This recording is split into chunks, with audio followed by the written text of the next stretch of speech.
This podcast is proud to be part of the TalkSPORT Fan Network. TalkSPORT. Powered by fans.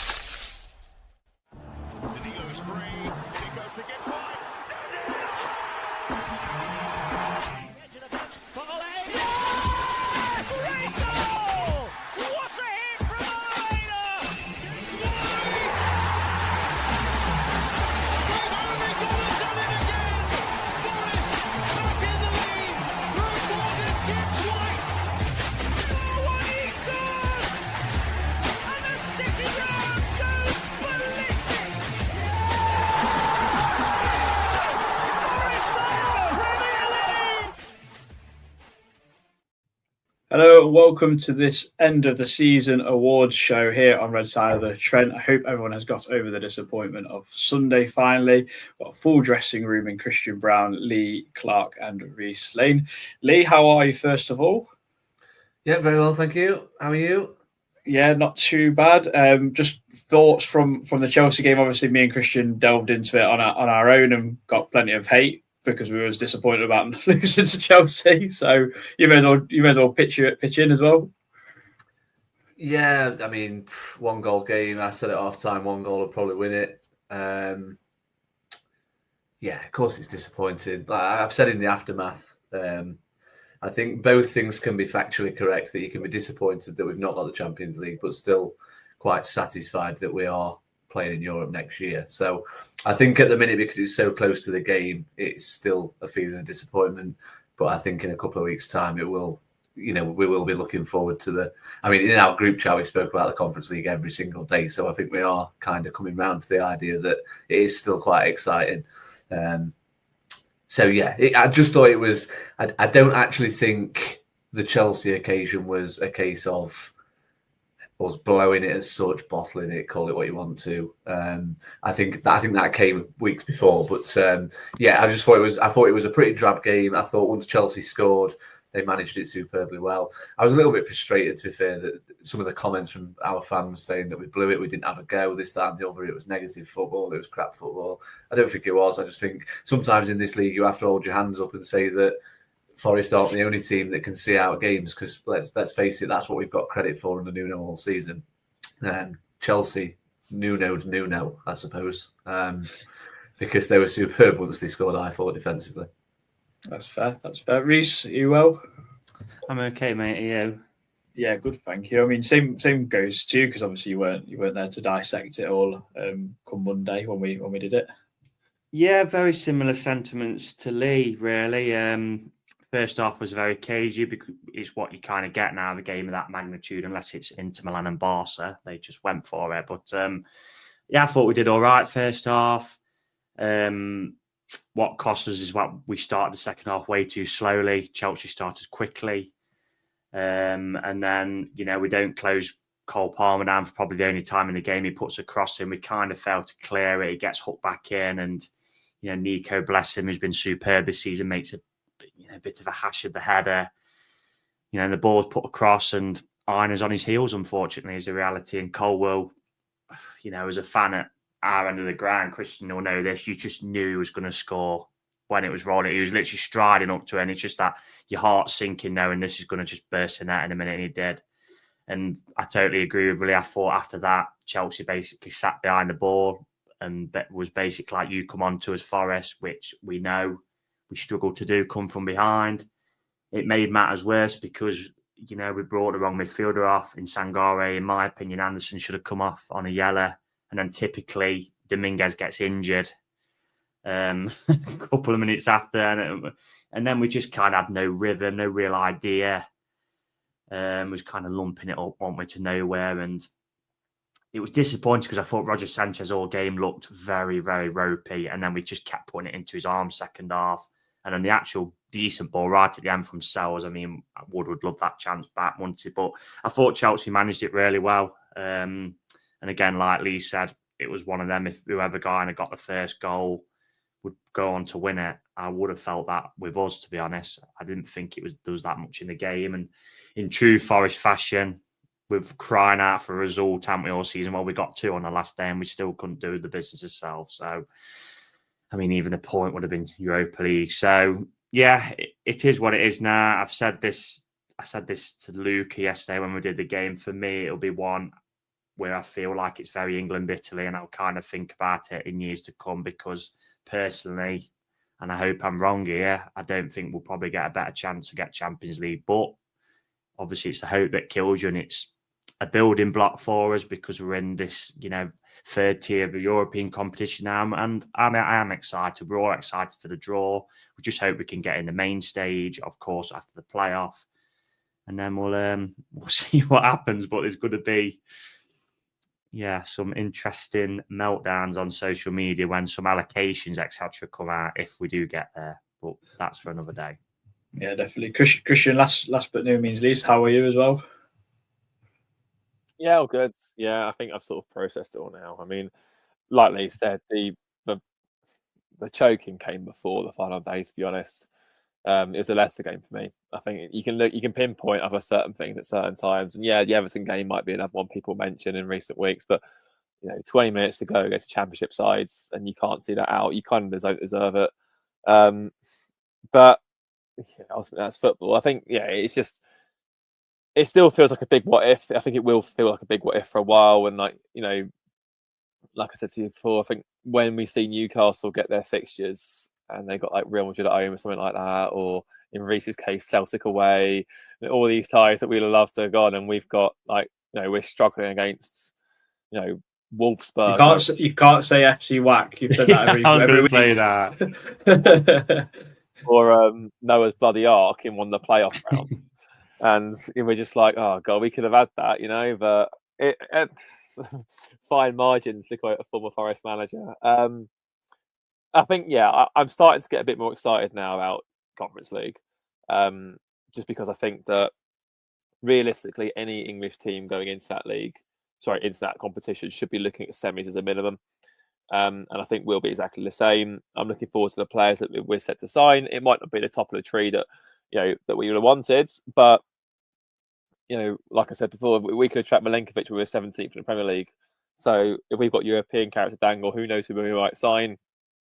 It's been an exciting summer as always is with Forest. And I'm sure in a few weeks we'll be sort of chomping at the bit to get back to it again. Yeah, definitely. I mean, at least the silver lining of this little disappointment was the fact that Reece alluded to a game that you, yourself, and Reece got to play. And luckily, we got to play on the City Ground yesterday as we record this on a Wednesday.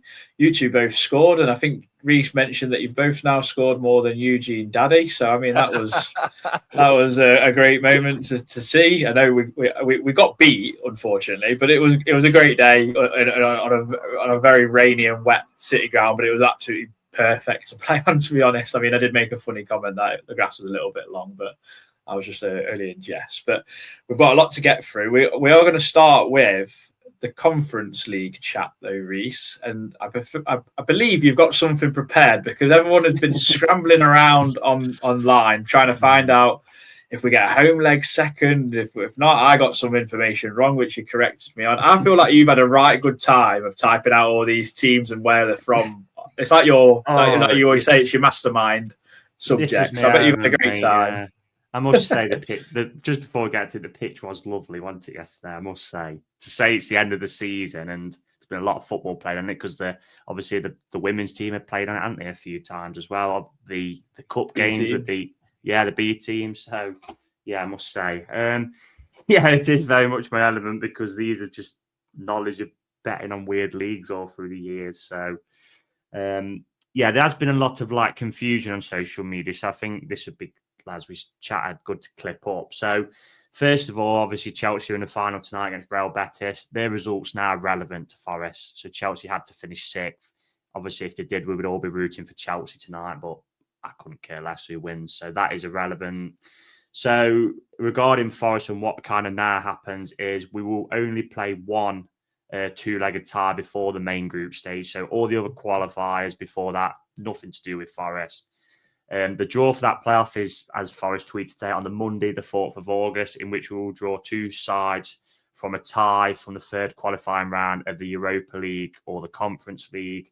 The loser of that tie is who we will play, and that will be decided on Thursday, the 14th of August, when they complete their second leg of their tie So, for example, last year, Chelsea drew Servette or Braga.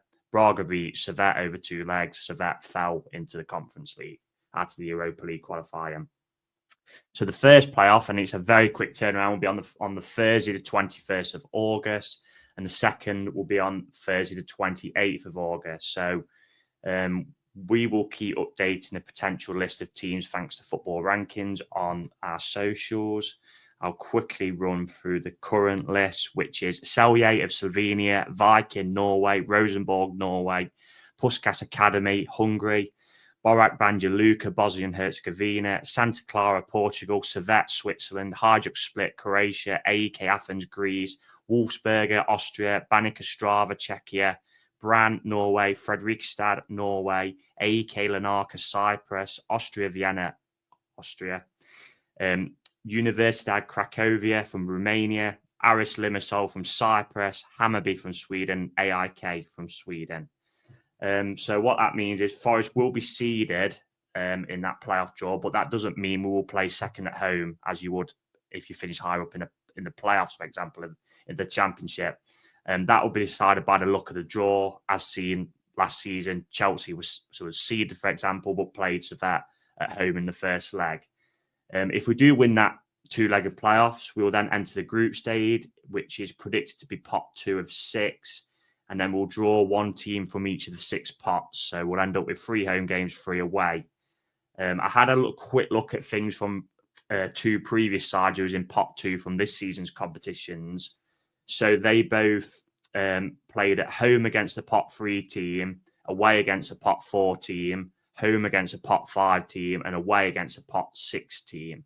So that's not definite, but is an idea. The pot 1 and 2 they drew was kind of switched between home and away. So, pot 1 will be probably Fiorentina. We could maybe draw them home or away, for example. So that kind of runs through it all for the playoff. And then as we make our way through the tournament, it will all end up in a final in Leipzig this time next year, which we'll hope to be there. So that's it for time being. And any more bits and bobs, like I say, I'll put on Twitter and that. But yeah, that's it.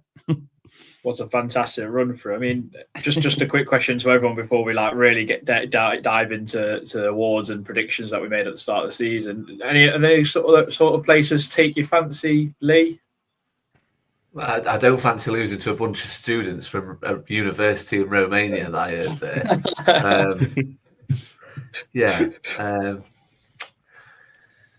Academy is so cool, but it's so small. I just want to get through that playoff. I think that's when I'll start to get. I mean, I think if you get through to the group stage, you've only got to finish in the top 24 teams, haven't you, to get through to the knockout stages? There's so many teams go through. No is the honest answer. I'll be brutally honest. Do any excite me? No. I just want to get someone that we can. I'd rather avoid the ones that we've all heard of over our lifetimes playing in the Champions League in the old format, the Rosenbergs. Can't even remember one of the other ones. Austria, Vienna, them sort of ones. Let's try and avoid the ones that we've heard of because they're going to be the tougher games, you would think, wouldn't you? So the main stage is 36 teams. So the top 8 automatically qualify. Obviously, Chelsea finished top this year. And then the next 16 teams all go into a playoff. So you'd have to play an extra 2 games. So if you finish in the top 8, you avoid an extra 2 games. The bottom 12, they go out. Any ideas who finished bottom of it this season? Any guess? No. Yeah, they got beat 8-9-0 by Chelsea, so surely it's them. Was it Noah? I don't know. Update my table quickly. I thought you'd already knew. Petro Club, apparently. Oh, okay. Yeah. Even Long got a win in it. So, and the New Saints as well. They beat Aston. I'm just terrified. The Forest. Swiftly moving on before we lose the crowd completely. Swiftly moving on. Right, we're all going to go through some pre-season predictions that we made at the start of the season before we do our awards. So, Christian, do you want to try to put yours up first? Yeah, let's do that. So let's just change this and we'll put this up. So Christian, you predicted us to come 15th, Morgan Gibbs White to be top goal scorer, I think. No, that title was top scorer, sorry. And then Gibbs White to be player of the season. Arsenal to win the league with Liverpool, Man City, and Newcastle getting completed the top four, because we didn't know that there was going to be a top five this season, with Southampton, Brentford, and Ipswich going down. Thoughts? Mixed. Mixed word. I think I was talking to Tom Ed about this. I was saying, like, the hope was there for Tyler at the start of the season. He was going to have this full pre-season. He's going to pick up wherever he started before. We're getting back to full fitness, full form. Obviously, that never happened, unfortunately. I told you, I'm glad I called Newcastle top four. I had a feeling, I was pretty confident they would get Champions League this season. That's obviously now happens. Arsenal, I mean, what can you say? I mean, if they're playing Mikel Merino up front, and Lego Head doesn't really deserve from the league anyway, so we'll ignore that one. Brentford to go down is a pretty bad one. I think that's really aged badly. I was fully believing in Cooper that he could do a job despite all the adversity, but Leicester being the weirdos that they are, chased him out of the club because he had Forest links and then went down as a result of it. So that's their problem. But yeah, I don't know. I thought Brentford would get raided. So I had a feeling like they'd lose Tony. Obviously, Tony went, didn't he? I thought they'd lose in Bremo and Wissa because there's quite a few rumours last summer as well. They'll probably be lower down my table again next year as well, because I think that's definitely looking likely to happen now. And Bremo to Newcastle looks on. Worcester Forest could be on. Who knows? If Ange goes, Thomas Frank could go to Spurs. How they recover? Obviously, Flecken's going to Leverkusen now. So yeah, it does seem it could be a bit of an interesting one to watch for next season. But yeah, I might have been a bit too early on that one. But yeah, mixed. Obviously, 15th for Forest. I think prior to anything else, we probably would have taken that at the start of the season. And I guess Gibbs White was a contender for player of the season for the Premier League, so that wasn't a terrible shout. So yeah, mixed feelings. No, definitely not. But we'll move on to Lee Clark. 14th, Lee. Gibbs White again. Callum Hudson-Odoi is top scorer. Man City to win the league with Tottenham, Arsenal, Man United. But you did get all three relegation candidates to go down. So silver linings. Although you could have put Tottenham and Man United in that relegation battle, to be honest. You can claim you said Tottenham are getting Champions League, and they have. So true, yeah. I knew the Liverpool one had come back to bite me. I knew from sort of 4 months into the season that was going to bite me. But I still think there was method behind my madness for predicting that. I just didn't expect the likes of Tottenham and Man United to be as bad as they were, I suppose.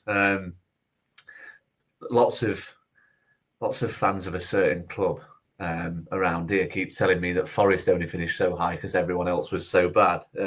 Apparently, you don't have to go out and win a good share of 38 games now. You just have to, turn up and hope that everyone else is really bad.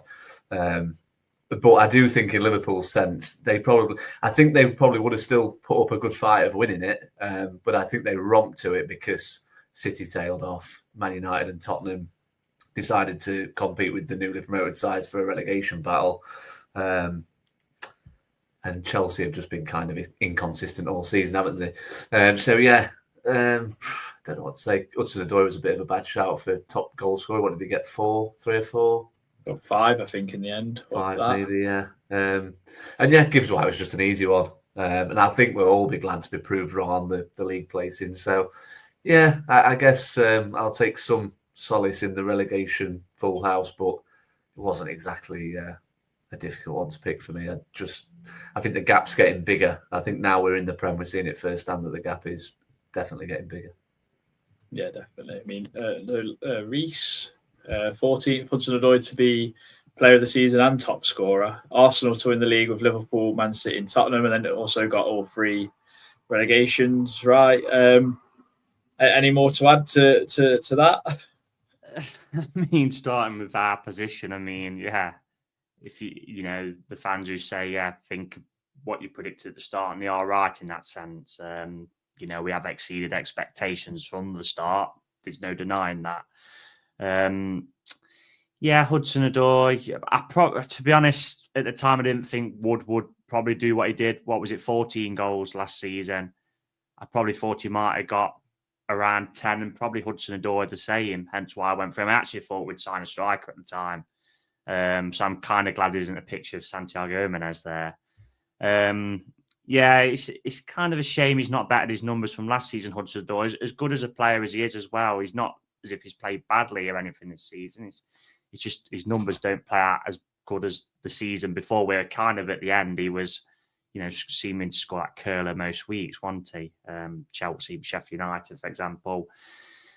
Arsenal, I mean, I thought it'd kind of be their year, but it's clear now that they need a striker. I mean, they did score 90 goals last season, though, but the problem for Arsenal has been as well the injuries, and that's not making an excuse for them losing Odegaard, losing Saka as well, who is like their version of Mo Salah, isn't he, really? I did think Liverpool would get top four, is why I predict them, because Slot, as good of a job as he's done, is taking over a settled squad. And it's not easy for a manager, but easier. You saw that with De Zerbi at Brighton. He come in, he took over part of the squad, got him into Europe with a bit better coaching, for example. I mean, Spurs got in the Champions League, so I'll take that. I mean, Jesus, not very good from them. But yeah, the bottom three, I was kind of never in doubt about them. Southampton, Russell Martin's football was never going to play out in this league. We've seen it last season with Company. And they didn't really recruit very well as well. Ipswich I never brought into that hype because we've seen it firsthand with Forest in the first season how tough this league is.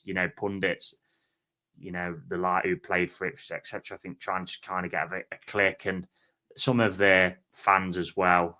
I mean, it's kind of gone on the radar how poor they've been for the money they've spent, to be honest. It was something John Percy mentioned on Forest Focus. I actually agreed with him. They've really gone on the radar.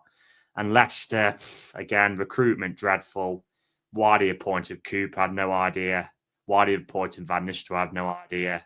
And that's just been a mess. So no surprise they went down. And even if Cooper would have said, I still think they would have gone down. So, yeah, at least I can end on a good note.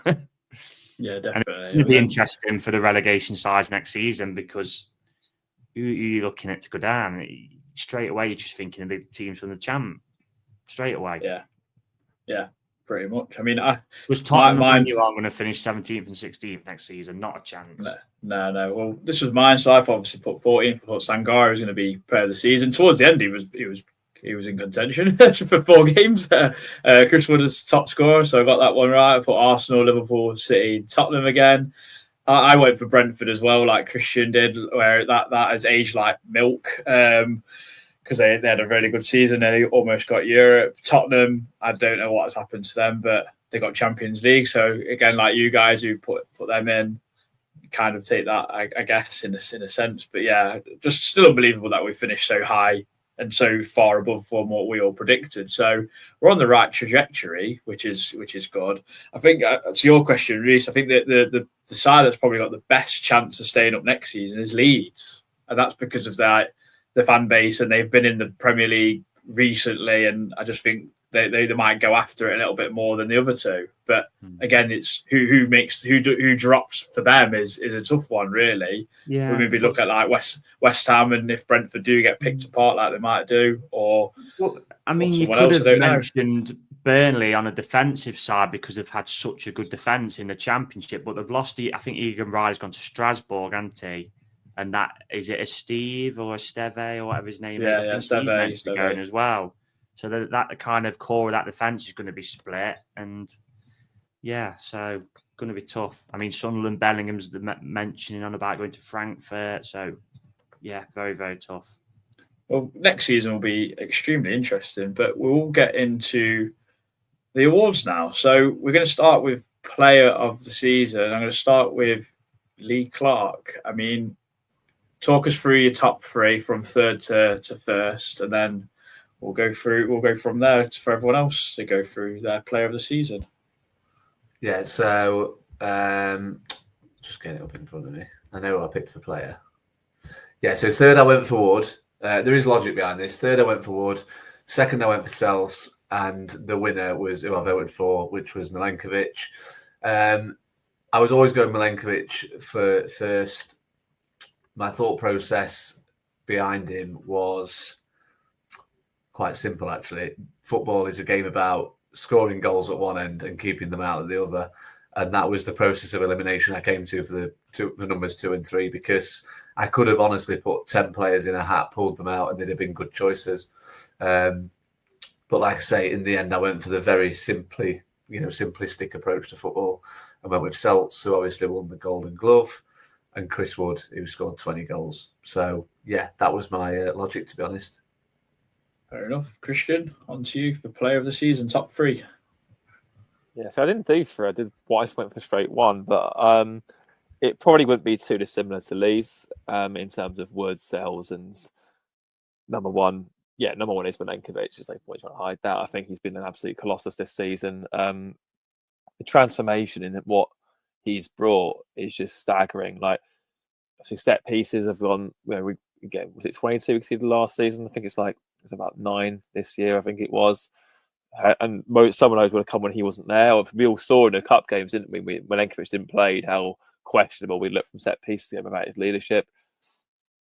He's just taken it to it like a duck to water, as in the league, the physicality, everything. Like, he's just calm, composed presence at the back. He's improved Murillo's game no ends.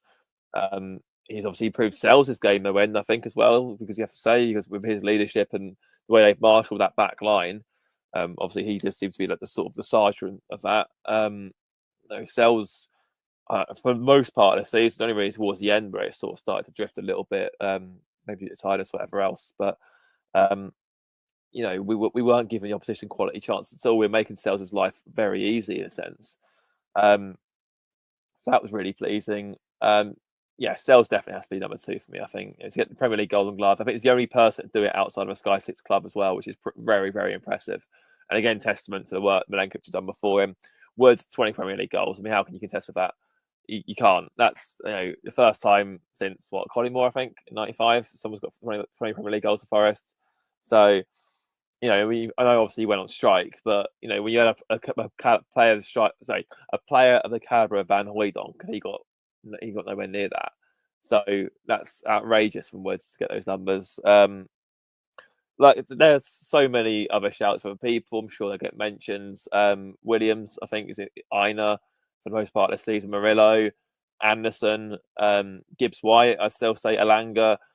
If any of these players are sort of featuring in your top 3, I'd even argue Dominguez and Hudson-Odoi, to be honest, for what they've contributed as well. I don't think many people would question or argue it really. But yeah, for me, it's the same as Lee. So Wood 3rd, Sells 2nd, and then Milenkovic 1st. Nice. Reese? Yeah, you've got a clean sweep. Chris Wood 3rd for me. Like the guys said, 20 Premier League goals speaks for itself. I mean, I think most of us would have probably been pleased if he'd have got into double figures at the start of the season again. So to get 20 goals, it's been brilliant. Number 2, and I could have easily gone in for number 1, Matt Sells. He's come on so much this season. His shot stopping superb. Should have got an assist really on Sunday, unfortunately. But he's been absolutely brilliant. But 1 was Milenkovic for me. It's kind of been him for a while, because it's just his leadership, his organisation, and you're just seeing that defence improve as a unit. Like Christian just said then, Sells has come on, Nico Williams has come on this season. Aina, aside from the last few games, and he's probably been carrying a knot, has been brilliant. Murillo's been brilliant. I just think he's just made that whole back line so much better with his leadership and organisation. And also, again, mentioned this on the previous pod, 5 goals is worth its weight in gold. So him player of the season for me. And if Gibbs White does go in the summer, I know Yatesy will still be club captain, but he's without a doubt the captain to take over for me. Yeah, I feel like that you summed it up quite well. I mean, I've got slightly different. I mean, Matt Sells, I think he's done brilliantly, and it's been good to see, considering we talked about potentially dropping him after that Brighton game. It was a bit like, should we give Miguel a chance? Thankfully, we didn't. I've been a little bit biased because I prefer different players, and I'm just like that. So I've put Elliot Anderson at 3rd. And I know you guys have said there's no argument for putting whoever in. I just think for a lad who's not played a lot of first team football and come with that price tag, although it was a little bit kind of skewed, I just think he's done brilliantly to come in to a side like us and then propel us up to 7th. I think he's done brilliant. Chris Wood in 2nd, because goals wins you football matches. And for a guy who's like 33, 34 to do it and get his best tallies has been magnificent. But no, clean sweep, guys. Nikola Milenkovic has been absolutely superb this season. So, yeah, he's going to win it. And this is our little graphic for that. So red side of the Trent player of the season is Nikola Milenkovic. I mean, first season and he's won that. It's been bloody marvellous. Similar to Murillo last season, actually, just swapping over. We're going to move on to goal of the season. We're going to change the order a bit. Christian, I'm going to start with yourself.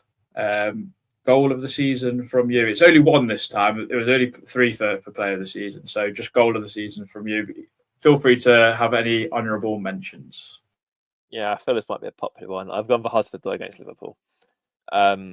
Not just because of what it was, I think just because of what it meant as well. I think that was the first time I think we all sort of started to realise, okay, maybe we've set our expectations a bit too low. Maybe there's a bit more to this team than we thought as well. Still the only team this season domestically to beat Liverpool at Anfield too, which is monstrous.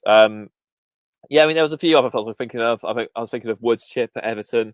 That was, to catch a keeper like Pickford out, who's been statistically the best goalkeeper in the league with a finish that good, was fantastic. Obviously, Langer at United, more recency. How you've sprinted 85 metres or whatever else, about 4 seconds or something stupid, and then made a mockery of their team and scored. But I just think the way we scored that goal at Liverpool was just so well done. I mean, from Gibbs White out to Elanga running down the wing. I mean, I've said before, Hudson-Odoi is probably one of the most intelligent footballers in the team. How he manipulates the ball, how he passes the ball, how he sees the game, and how he, the areas he likes to play into. The ball from Elanga was a ball that Hudson-Odoi would have been absolutely static with. It was on that level of sort of intelligence and thought process and wavelength and whatever else. And it was just one of those moments. I mean, obviously, you two might feel the same way because you were there. And obviously, Reece penned that lovely piece in the fanzine as well. As soon as he checked inside Conor Bradley, your eyes sort of lit up because you knew exactly what was going to happen even before it happened. You knew as soon as he got inside it, and that's net. He's going to score in a minute. And those 3-4 seconds before it actually hits the net, you sort of get that sudden realization. It's just pure euphoria afterwards. Jesus, we've actually done it. So for that alone, I'm going to go for that. I'm going to go for Hudson-Odoi at Liverpool, just because it was also one of the goals that the only goal when Van Dijk came out a few weeks afterwards and said that we've only conceded I think it was 5 goals at that point. They said there was only one that we couldn't do anything about, and that was the Forest one. So I think that says a lot about how good that goal was as well. Yeah, no, fair. I feel like there might be a common theme here. Reece, on to you. Yeah, same for me, mate. And again, similar to Christian, not just because it was against Liverpool, but even if that goal was against Southampton, it's still a superb goal. The pass from Elanga, the check inside from Hudson-Odoi, and then the curler off the post. So I don't really need to add any more. The special mentions, obviously, Aina against West Ham, the absolute rocket into the top left corner. And the one, what I'd like to mention is Elanga's first at Ipswich, the curler, bottom left. Yeah. From the away end. So aesthetically pleasing. I've stuttered in words there, trying to get that out. Just, I'm not going to say it. Yeah, brilliant. So, yeah, Hudson-Odoi for me, but they'd be my 2 special mentions. Yeah, I mean, I'm going Hudson-Odoi as well. I think if we'd got into the Champions League, I think I might have gone Hudson-Odoi against Man City, because I think the goal would have meant that bit more. It'd have been more sentimental than actual aesthetically pleasing. But I think the fact that he just cuts in and kills it, and the fact that I actually didn't see it in the ground because everyone was too tall, and then you whacked my glasses off, Reece, was even added to it. To be fair, added to the limbs, to be honest. So yeah, nearly a black eye and a goal at Anfield and a win. So that tops that off. I think another honourable mention is Elanga's 85-metre run was ridiculous.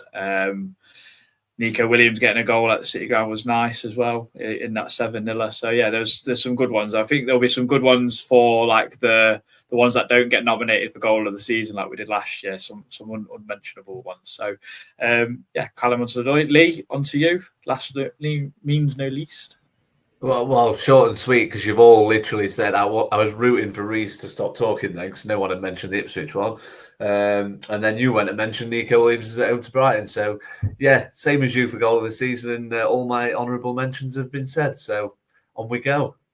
Yeah, well, goal of the season, Callum Hudson-Odoi from Red Side of the Trent. I mean, I put his little song, although I've not completed the song because we've binned off Thursdays in nicer places like Copenhagen and that. So I've just put his name of Super Callum Hudson-Odoi in the background. Could still get Bromby qualifiers. They're basically. Well, we'll have to say some different countries by the sounds of it. But we'll move on to game of the season. Lee Clark, starting with yourself. I went for Villa at home purely because I felt it was a game that. One of the reasons is because I didn't think any of you three would pick it, because I anticipate which game, especially considering you went to Liverpool away, which game you're going to pick. But yeah, I thought it was very similar to game to Sunday in the sense of I thought one goal would win it. So when they got it with 20 minutes to go, I just thought a team like Villa would see it out. And I thought one of the best things of the season happened that when we had the goal disallowed, and Milenkovic just basically kind of. There was no moaning at the ref, no moaning at the officials. It got disallowed, and he just started waving his arms everywhere, telling people what to do. And we absolutely dominated them for the last 10 plus minutes. I always thought we'd get an equaliser, but to then go and win it 2 minutes into stoppage time, I just think that was probably the best. Other than the City game, I think that was the best atmosphere. There's something quite special about the Premier League R5 slot on a Saturday, I think. And yeah, to win it in the last minute, I thought that was maybe it's not the best game of the season, but it was certainly my favourite, I think. Yeah, there. Reece? Yeah, I went for. I mean, I can't arguably. It was a brilliant game. That was. I went for Liverpool away because, well, it speaks for itself, don't it? Like Christian's just said, have not been beaten at Anfield in the league this season, so we're the only team to beat them there. We've not won there. I think it was 1969. Barry Lyons 2-0. Trying to remember Colin Frey's commentary. So that's how long it had been. Yeah, Matt Gillis' manager. Yeah, black and white photographs, playing in the blue shirt what Christian wore that day. So yeah, I mean, a generation have missed. I mean, even Brian Clough couldn't go there and do it. You know, that the great team we had. You know, late 70s, early 80s. So that shows you how tough it is. So to go there and do it against a side who in the end has absolutely romped the league, yeah, no doubt about it for me. It's Liverpool away. Yeah, Christian? I also went with Villa at home, Lee, just because I thought that it was don't get me wrong, I think the Liverpool thing was great, and don't get me wrong, there's so many reasons why it was great as well, but it was still very early in the season. It was still sort of like, you know, you've seen before teams have a very fast start. Like I remember Leeds winning at Anfield the year we first got promoted to the Premier League again with Cooper, and then ended up going down that year.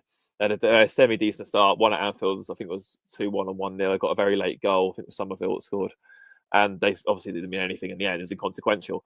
But yeah, I think the Villa game was around Christmas time, wasn't it? And Villa obviously were Champions League side at that time. I think they'd beaten Bayern Munich by that point. So we knew that they were serious sides.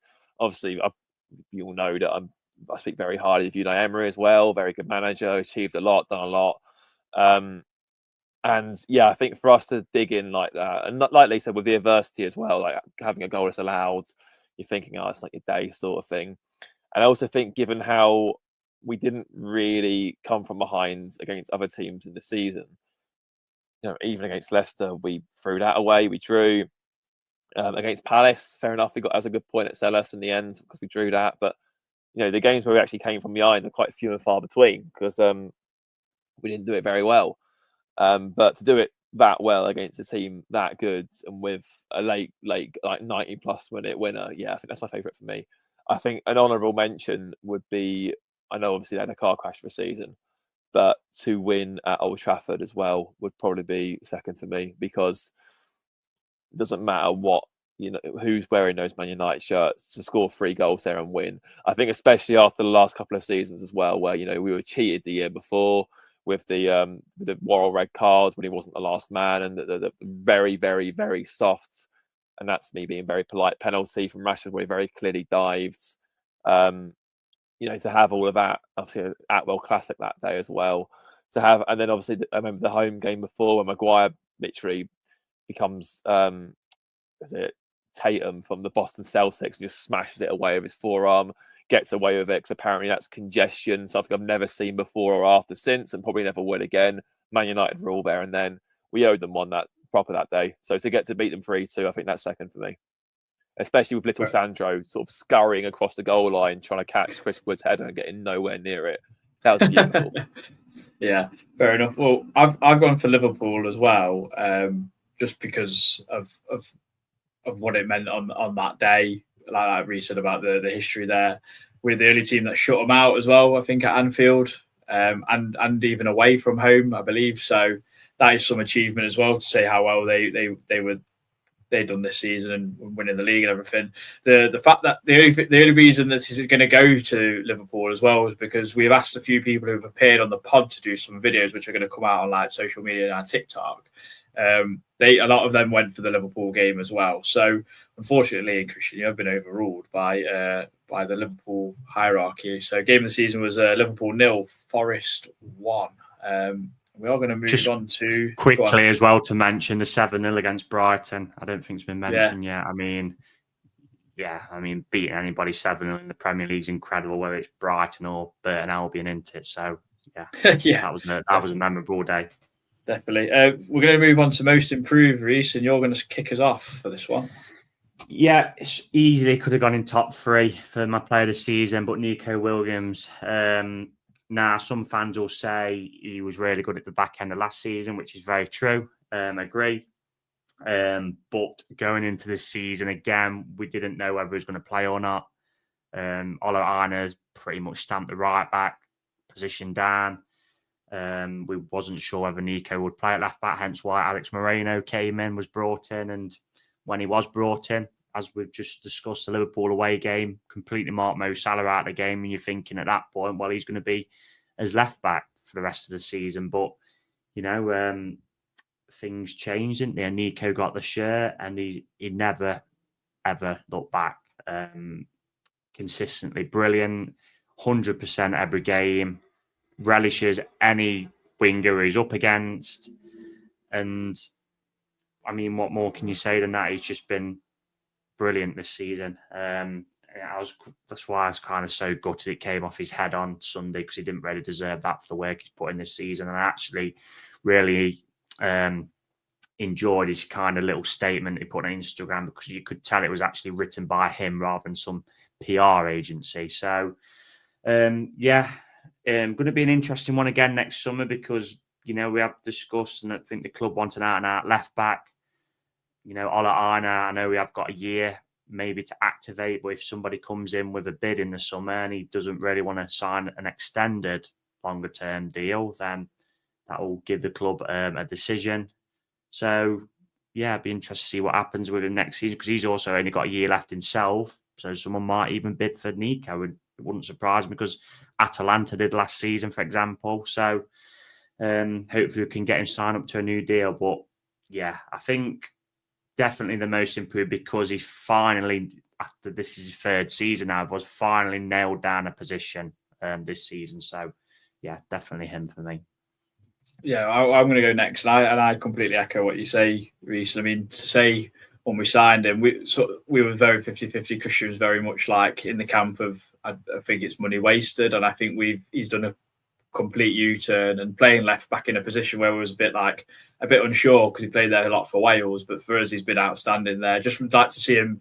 I think next season I'd like to see him get a few more, even if it's like 2 or 3 more goals or assists from fullback. That'd be brilliant to add to his game. But overall, I think he's been great. And if he does turn to right back, I just hope he can continue that progress he's made defensively on the left side that he can do on his natural side, because that will be a great asset for us. So, yeah, Nico Williams for most improved for me. Lee?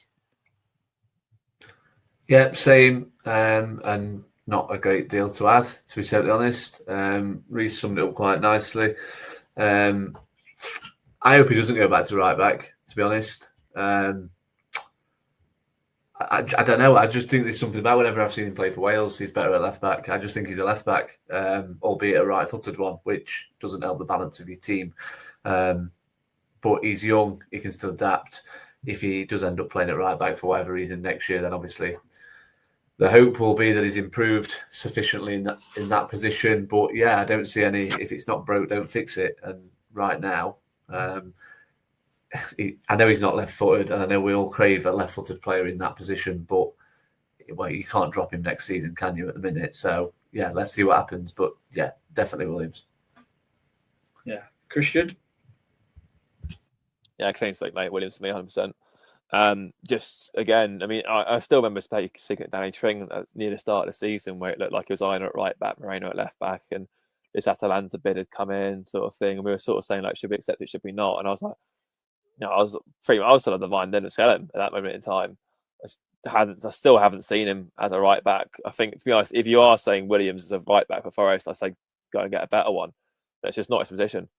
Say if Aina was to go, for example, I'd say replace Aina as a first choice right back and have Williams as backup if that's how you want to play it. But as a left back, different story. He's first choice. He's one of the first names in the team sheet as well. Now I say after this season, he's been absolutely tremendous. Like Reece says, took that shot up Moreno and just never gave it back.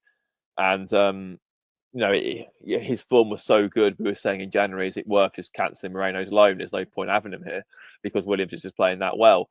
I'd rather sign someone. I know we've been linked with Leif Davis, for example. Sign him as a backup left back and have Williams there full time. I'd be perfectly happy with that. I don't. He isn't a right back. He just isn't. All his weaknesses that he has at right back, like tracking the ball over the top, just being sort of late to challenges. You have to remember as well, Chelsea's goal came from him being in right back position as well on the weekends.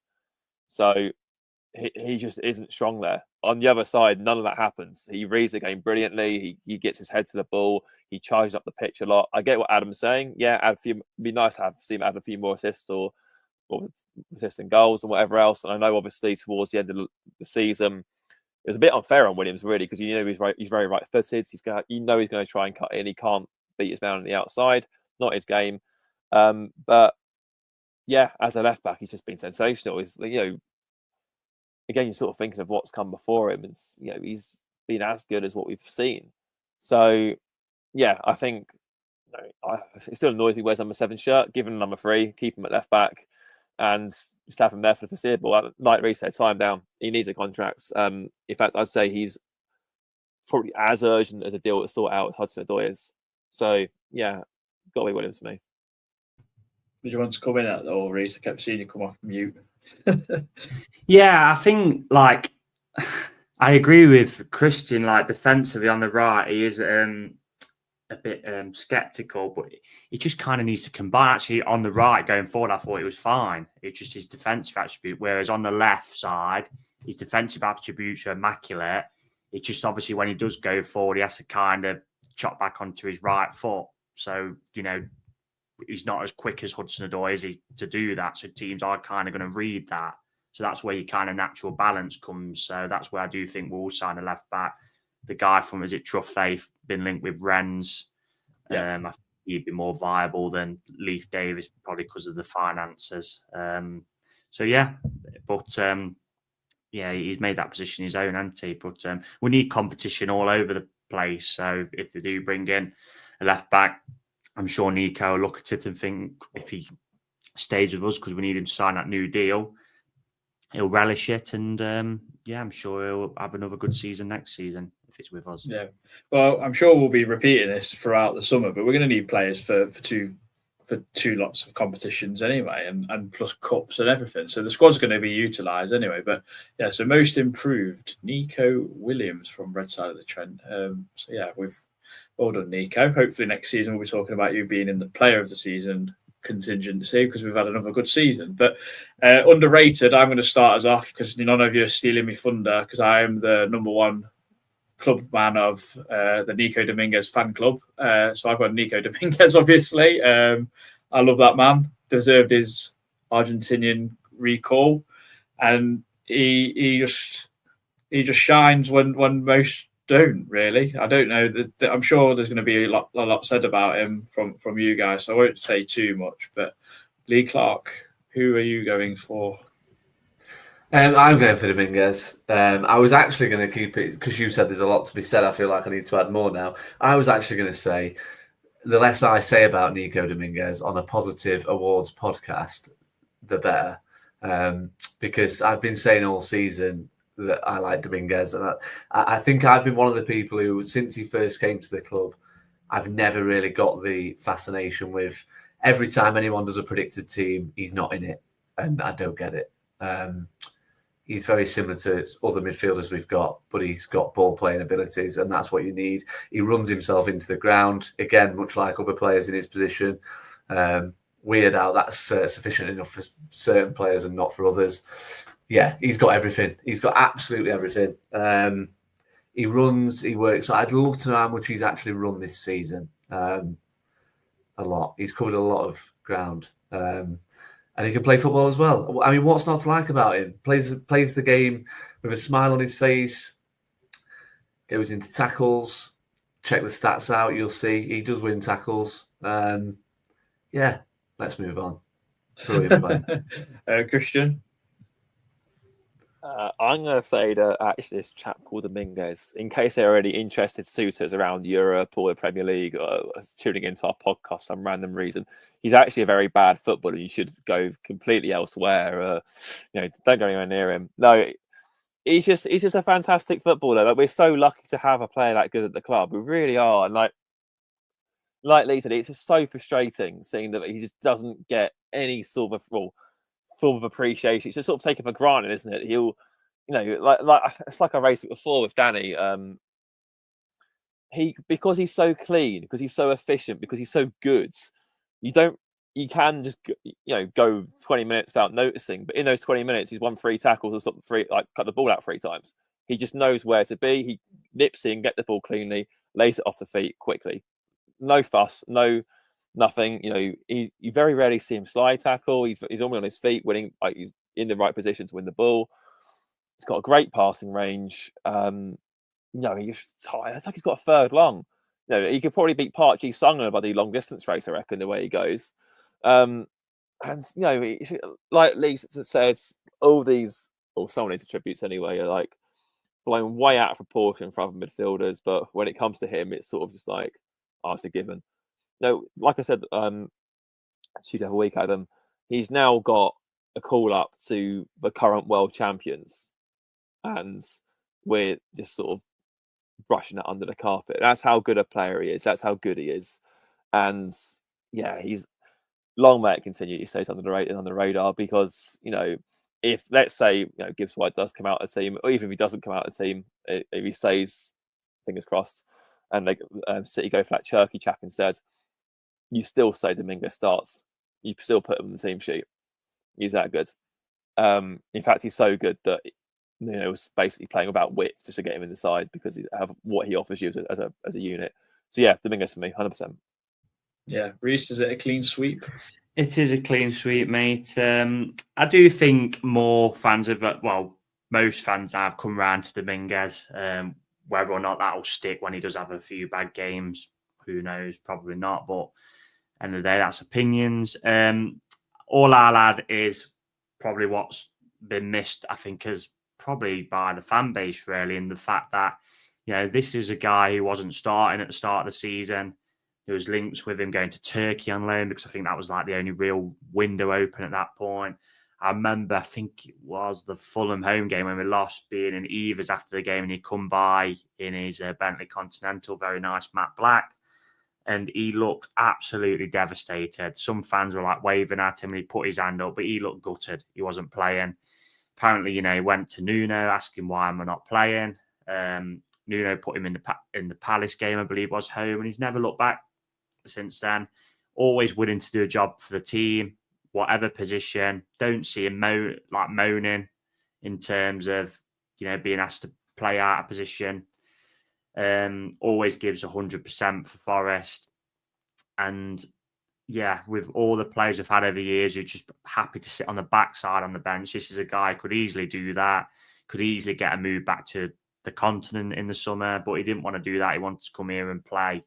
And I think he's done really well for us this season. So yeah, clean sweep for me, Dominguez. Yeah, so Nico Dominguez, Red Side of Trent's most underrated player. I'm hoping next season, because of all the links we're going to make, and we'll need wingers. I'm hoping we play centre midfield a lot more, and we'll see more the best of him hopefully. I just hope he can add a few goals, because he got he scored against United. He scored against United and Brentford and Blackpool, didn't he, last season? This season is, the Martinez one. What more can you do there? Jesus. Even the Hermanson one at Leicester, he connected with it superbly. He'll probably look back at the one.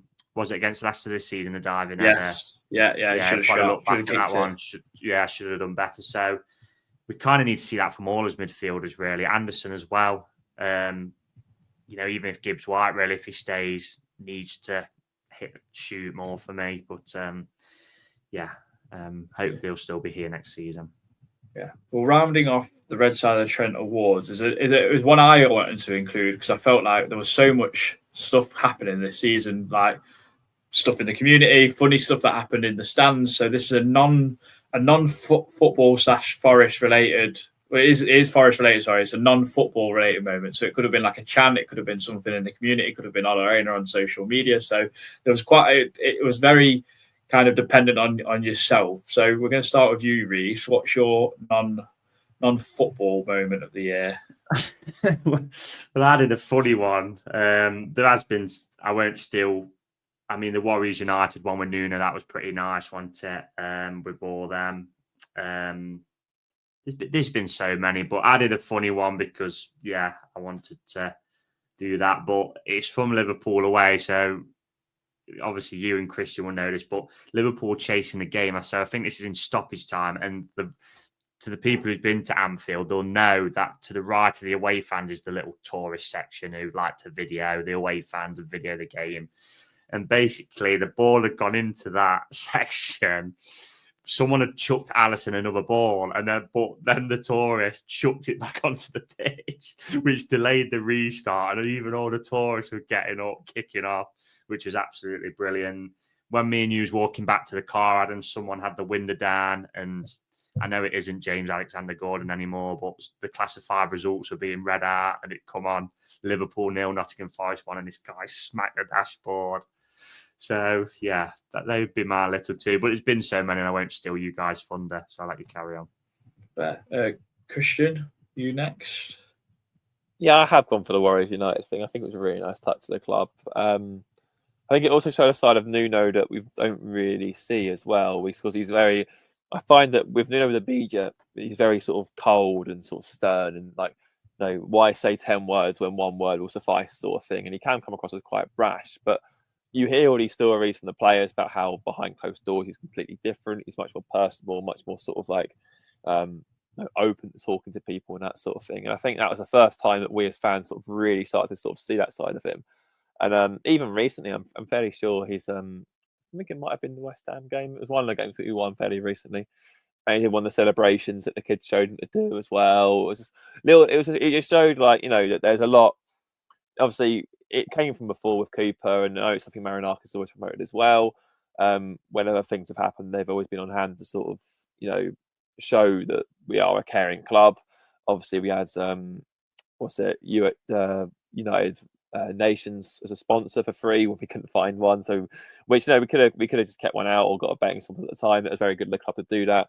And I think it's just something else that sort of shows that the club are quite community aware and socially aware of what's going on. It was an amazing experience for those who obviously got to be a part of it. And I just think that was a really, really wholesome, nice thing that the club did. And so I'd say that's probably my favourite thing of that side of things. Fair enough. Lee Clark. Yeah, I thought the Warriors thing was good, actually. I went for, though, I think the absolute best non-football video that Forest have put on this season involves an ill fan. He was a kid. I think his name was James Kerry. And his favourite player was Gibbs White. And there's a video where it was around Christmas time. and the kid has got a present for Morgan Gibbs-White, and he says, "What's that for?" And he says, "It's a present for Grayson." So I just thought that was a really nice video. I think footballers in the modern era get a really bad rep for being kind of selfish and money orientated, and I think it's nice that as a club we went out of our way to, really make that little kid feel, special at Christmas. So yeah, that was my non-football one. Fair enough. I mean, there was loads to mention. I think that's a really good one, Lee. I think Olorina drinking Ribena in an interview. I think singing on Slot. There's so many. I think one I'm going to go for and very different is singing Steve Cooper at Leicester City.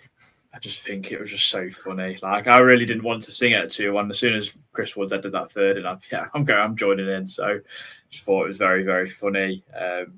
Because they really hate us, and they're not really that bothered about them, even though we do sing about it because it just works in the song. So I think I'm going to go for that, just something a bit more lighthearted. But they're all really good. I think it's really good that we've done so much work in the community. I mean, you could even talk about donation of food as well in the masses as well for food banks and stuff. So it's been really good. I've not done a graphic for that one, but we're going to move swiftly on. I know this pod's going to run over a little bit, so hopefully everyone's still around. But we're going to do. This was our collective team of the season, guys. So you all submitted me a team of the season involving the Premier League. These are all our Premier League ones. So I've tallied it up, and this is basically who we've all gone for. So I'm going to put it up now, and then I'll read it out for the audio listeners. So collectively, we went for a 4-3-3, and this is the team of the season we've chose as a unit. So Matt Sells is in goal, Daniel Munoz, Milenkovic, Virgil van Dijk, and Anthony Robertson across the back four. Bruno Fernandes, Ryan Gravenberch, Yuri Tielemans across the three, and then Mo Salah, Alexander Isak, and Brian Mbeumo up top. Lee Clark, any thoughts on this? Anyone that you're surprised that made it? No, I nearly went for Robinson at left back. I think it's been a year where it's much of a muchness with the left. I went for Kirkez at left back. I also went for Trent at right back, I've got to be honest. I don't know if I was swayed with the fact that I think Liverpool fans have been a bit disgraceful with their treatment of him since he went to Real Madrid. You'll never walk alone unless you choose to go to Real Madrid. So yeah, I don't know if that was swayed somewhat. I also, again, the other one I had was Bruno from Newcastle, who I thought had a good season. But again, it was a toss-up between him and Gravenberch, to be honest. So yeah, and I just like watching Bruno Guimaraes play. So yeah, I'm quite happy with that. My front three is the same. My centre-halves are the same. My goalkeeper's the same. So yeah, more than happy with that. Fair enough. Reece, anyone that surprised you to get in? No, mate. Everybody on there was in consideration for me. I mean, the back five is the one that I had.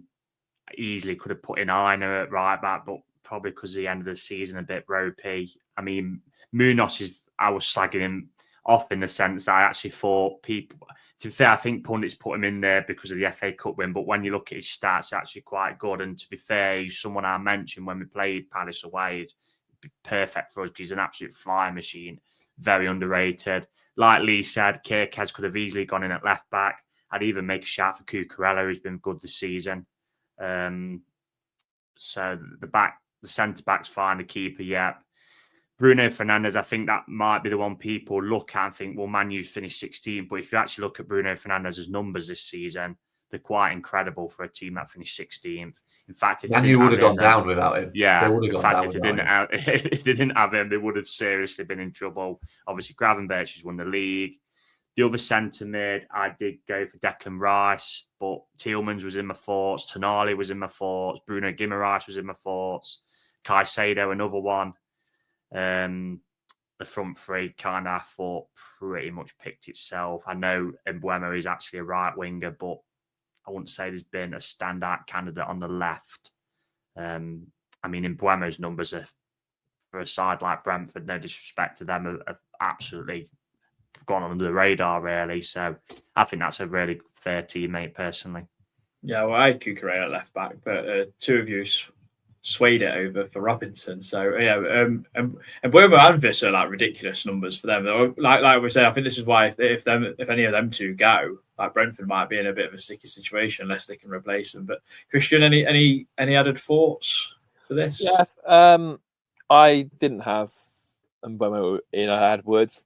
So I had Salah and Isak. I was thinking maybe push Isak to the left wing and have Wood up front. I think scoring 20 goals for Forest is pretty special. But again, Mbeumo's stats are equally ridiculous. So that's probably a fair game. I also had Trent at right back. I just think that it's funny, isn't it? How the reason why Liverpool fans are so up in arms about it is because they know how good Trent is, and he's shown that again this season. He's been stronger defensively this season than he's shown in previous years, I'd say as well. Liverpool's defense has been very, very good. I did have Gabriel in instead of Van Dijk, or he had a very good season for Arsenal. I have Rice in instead of Bruno. Again, very good season for Arsenal. Obviously, I know they fell short because of the injuries and whatever else, but he was a constant, as he always is, Declan Rice for England or whatever else. But yeah, Gravenberch, I think his sort of transformation in the slot has been remarkable. He's gone from a pretty decent box-to-box midfielder to one of the best defensive midfielders in the league. So that's incredible management. You have to give Slot credit for that. I also had Tielemans, I think, a very underrated player this season. Cannot believe Leicester let him go on a free. That sort of typifies exactly why they are where they are. It's a ludicrously bad decision to let that happen. And yeah, their loss has been Villa's gain because he's a tremendous footballer.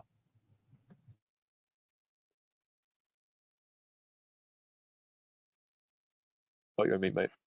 You're on mute, Adam. Oh, sorry. Yeah, maybe I've miscounted because I think maybe I should have put Guimaraes in. I don't know. It doesn't matter anyway. They're all kind of good candidates, I think. Anyway, we are going to run through these. Each of you are going to run through the rest of them fairly quickly, and then we can get gone basically and enjoy the rest of our evening. So, Reece, I'll start with yourself. So, best manager, best against Forest. In terms of player and team, I guess. So, who are you going for? You're on mute as well. I've just done like you. Yeah, manager, I'm still sticking with Nuno. I know Slot's won it, and I can't argue with that because he's come in and in the first season he's won the league with Liverpool. Not many would have predicted that, let's be honest. I think most would have said Liverpool would have been up there, but to win the league, I don't think many would have said that. But Nuno, for me, and even though we've had this drop off 17th to 7th, and we've been literally in a sustainable Champions League chasing until the last day. And if we would have won on the last day, would have got in. So that turnaround, I don't think there's been a bigger turnaround this season. Well, he hasn't in the Premier League. So it's Nuno for me. The best player against Forest on a singular performance, I went for Justin Kluivert at Bournemouth, because he absolutely ripped us apart that day. The first goal, I believe he set one up and he actually started and finished that move for what was a wonderful goal, but it was offside minimally. But he was superb that day. And we let him play, but you can't take that away from him. And he was in the peak of his powers, and he's actually kind of gone off the boil, hasn't he? So no surprise Bournemouth had slid down the league as well. So that would be my shout for them too. Fair enough. Christian? Same to you. So best manager, best player / team against Forest. Best manager, I was waiting for Nuno as well. As frustrating as the end of the season was, again, like Reece said, to take a relegation candidate to Europe is remarkable. We were all told this couldn't happen again. We were all told, stuff like Leicester was a one-off and whatever else. We were all told it couldn't be done. So to do it with basically a threadbare squad as well, because he didn't trust half of them in there, even though Spike signed some of them. That's phenomenal management, and I think if you can back him and make sure he gets like the players he actually wants in, maybe we can slightly try to sustain that. As difficult as it's going to be, because that's a pretty tall order. So yeah, I say him over anyone. I think, like Reece alluded to earlier, I know obviously I've prayed Slot for transforming Gravenberch into amazing number 6, if you like, and if you look at Trent as well, his defensive game has improved as well, but that squad was mostly still there. I think they only signed one player in Chiesa, didn't they? So it's still not really his team. He just inherited a very, very good side and got it over the line. Outstanding achievement, don't get me wrong. Could Slot have done what Nuno did at Forest? No, I don't think so. So for that reason alone, I'll give Nuno the nods. For manager, for player, much like last season, I'm going to do it against both games rather than just one. If it was just one, I'd probably go for Otara for Bournemouth for scoring a hat-trick that day in the 5-0. But I've gone for Isak because obviously in both games he scored against us, and obviously shooting his way up the nemesis list above Stephen Dobby and Diogo Jota. But it just seems like it doesn't really matter what you do with Isak, because you feel like you've got him marshalled for a fair portion of the game. Like I've taken the home game, for example. At half time, I was like, we kept Isak pretty quiet. Second half starts and he just pulls something out of nothing and gets a goal. It's like, oh, okay. So yeah, just because he scored, I think it's 3 goals against us this season, twice at St James's and 1 at home, and I 1 was a penalty at St James's. I'll give it to him. Fair enough. Lee Clark, rounding up. Yeah, manager, I didn't know I could pick Nuno. Obviously, I'll go with the bias and say Nuno, but I had gone for Eddie Howe if it was Nuno aside, just to win a trophy with Newcastle and get them into the Champions League. Massively underrated as a manager, probably because he's English, to be honest. I think we just have this perception in this country that English coaches aren't as fancy as the foreign guys. So yeah, I'd go for Eddie Howe. Team against Forest. Weirdly, I didn't watch the Bournemouth game away. I was on a game myself, thankfully. So I'd probably go for Newcastle. I thought they were pretty good against us twice. Honourable mention for Fulham. Again, I thought they did a job on us twice, but I think that was more them changing their game plan, whereas I thought Newcastle hit their straps and proved they were a good side. I think where Fulham finished probably proves that they just did a job on us. Player against Forest. Again, I'm going to go a little bit controversial to a certain degree because it might be unexpected. I'm going to say Lewis Hall that day against Newcastle away. He was the first player all season, I thought, that had made Ola Aina look like, I don't know, Nicky Eden. Yeah, he was just really good that day. Like that he typified what a wing back does in that game. So I'll go for him. Yeah, that's it, isn't it? Yeah, that's it. Yeah. I mean, I've honourable mentions to Eddie Howe and Oliver Glasner because they've both won trophies this season, and I mean Newcastle not won one since like I don't know 1800s or whatever it was. I know they are on about it. Crystal Palace not won a major trophy, so and they're a mid-table side, and everyone goes, "What the hell are they doing?" Because they're never up or neither down. So mentions to them. I think Nuno, kind of a clean sweep for him, really. Like double your points from last season, whatever to deal with. Again, having to deal with being told that we're relegation fodder and everything else. Playing completely different football to everyone else in the league. And he proved people wrong again with in terms of I think he's still got that hoodoo on the back of him of coming from Saudi Arabia. So yeah, Nuno for me. And then team, I think Lee kind of hit on the head with Newcastle. I mean, they didn't look like at all being scared of us at all, home or away. They absolutely ran us over at home. Joel Linton was excellent in that game, and I think you have to give it to the nemesis as best player. I mean, I would have said Dango Ouattara as well, but I think Isak again over 2 games. He's the best striker in the league. So just before we quickly finish, Adam, can I just run through this just to round it off, if that's okay? So I've seen this on Facebook. So these were just some facts. I know obviously the season has not gone in the end how they wanted it to, but we've still got European football coming to the City Ground next season. But these are just some facts from this season. So first ever wins at the London Stadium, Tottenham Hotspur Stadium and Brentford Community Stadium. First time ever winning at both Anfield and Goodison in the same season. As first ever Brazilian international. First win at Anfield in 55 years. First FA Cup semi-final in 34 years. Biggest league win in 34 years. First 20-goal top goal scorer in 30 years. First time qualifying for Europe in 30 years. First win at Old Trafford in 30 years. First England international to be played in 27 years. First league win over Manchester City in 27 years. League doubles over Man United, Tottenham, West Ham, Ipswich, Southampton. First Argentinian international call-up. That's if Dominguez is fit. First Premier League team to double their points tally from the previous season.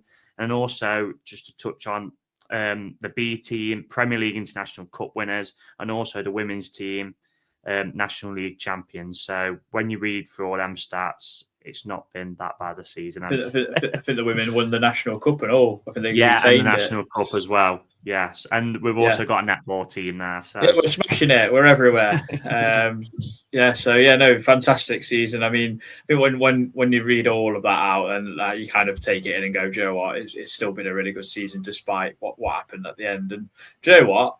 It kind of helped because you'd rather have like the upward trajectory rather than be up and then start going down. Because do you know what? Like now we've still got to keep going on that journey, guys. So next season is going to be fun. I'm looking forward to doing predictions and talking throughout the summer. We'll be back with a quiz though, Reese. So hopefully some videos in Eastern Europe next season from myself, fingers crossed. But we'll see, and obviously you guys as well, hopefully. Yeah, definitely. But we'll be back. We'll be back for a quiz. I'm not sure when we're doing the quiz, Reese. You might be able to let us know. I think we should be able to do it this weekend or in the next week or so. I'm sure we'll be able to sort it out, I think. But we have also filled the charity game. There'll be more details coming in the next few days, hopefully, with everyone that's involved. If you do want to come down, we have mentioned this on the pod. It's £5 to enter, £1 for kids, all going to charity, all for a good cause, which will come out in due course.